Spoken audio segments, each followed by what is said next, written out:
بسم الله الرحمن الرحیم. السلام علیکم. زیم عبدالله جان صابر. قدرمنو دا وخت د خیبر پښتونخوا په هر ضلع کې تقریبا ترهګر خواره شوي دي. د روزانه په بنیاد باندې ترهګریزي پیښې کیږي.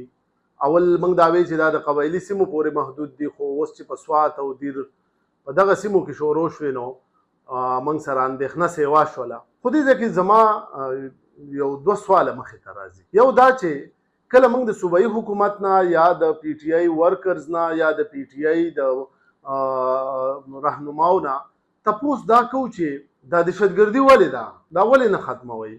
ستاسو خو 14 کاله وشو په صوبه کې حکومت کوئ. نو هغې جواب دی چې یاره دا دهشتګردي خو ریاست کوي او دا موږ نه شو ختمولی.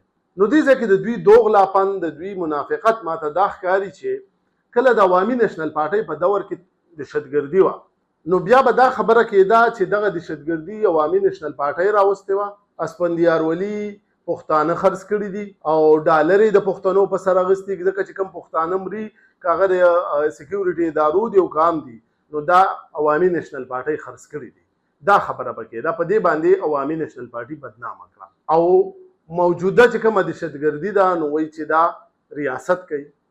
نو یا خو دا خبره ومنئ چې د عوامي نیشنل پارټۍ په دور کې کومه دهشتګردي وه هغه هم ریاست کوله، نو موږ به درسره دا ومنو چې ټیک د موجوده هم ریاست کوي. نو که دغه تاسو منئ نو بیا پکار ده چې ټول د پاکستان تحریک انصاف ورکران مشران ټول د عوامي نیشنل پارټۍ نه معافي وغواړي، د هغې د مشرانو نه معافي وغواړي چې یاره که موږ ستاسو بدنامي کړې ده، موږ د ترهګرۍ تور په تاسو لګولی دی، نو دا موږ غلطه کړې، موږ معافي غواړو، تاسو د پښتنو خدمت کړی دی او ترهګري ریاست کړي. او که دا نه نو بیا تاسو دا ومنئ چې هغه وخت کې عوامي نیشنل پارټي د ترهګرۍ ذمهواري وه د هغې په سر، نو نن د ترهګرۍ ذمهواري ستاسو په سر ده. دا ومنئ. دا منافقت نه دی پکار تاسو پښتنو له په سترګو کې خاورې اچوئ.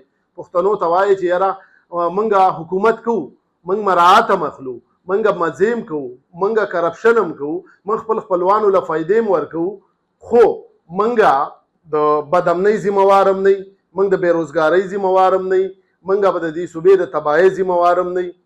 دا منافقت نه دی پکار. او د پښتنو ته هم دا سوال کوم، لږ د خدای نیکبختو دا دماغ کلاو کوي، همدې خلکو تاسو خرڅ کړئ، د خلکو تاسو وخوړئ. 14 کاله وشو چې دا خلک تاسو خوري، دا ولې ستاسو دماغ کار نه کوي؟ تاسو ولې د دوی نه دا تپوس نه کوئ؟ ستاسو صوبه اقتصادي لحاظ سره تباه، بدامني پکې په پیک باندې ده، کرپشن پکې په پیک باندې ده، خپل خپلوانو له نوکرۍ ورکول 2 نمبري دا پکې په پیک باندې ده. نو هغه وخت کې عوامي نیشنل پارټۍ که په دغه ترهګرۍ کې په دغه اور کې نه یونیورسټۍ جوړې کړې، GSC کالجونه جوړ کړه، مواصلاتي نظام یې جوړ کړه، هغې له داد نه ورکوئ، هغې له شاباسۍ نه ورکوئ، په هغې باندې د هغې ترهګرۍ الزام لګوئ او په موجوده حکومت د دې ترهګرۍ الزام نه لګوئ. تاسو به کله پوهېږئ، تاسو به کله ویښېږئ. د خدای دپاره دماغ کلاو کوي او عمده خلک ستاسو د جذباتي پن نه فایده اخلي او تاسو استعمالوي. چېرته چې ښاد اوسئ. د الله په امان.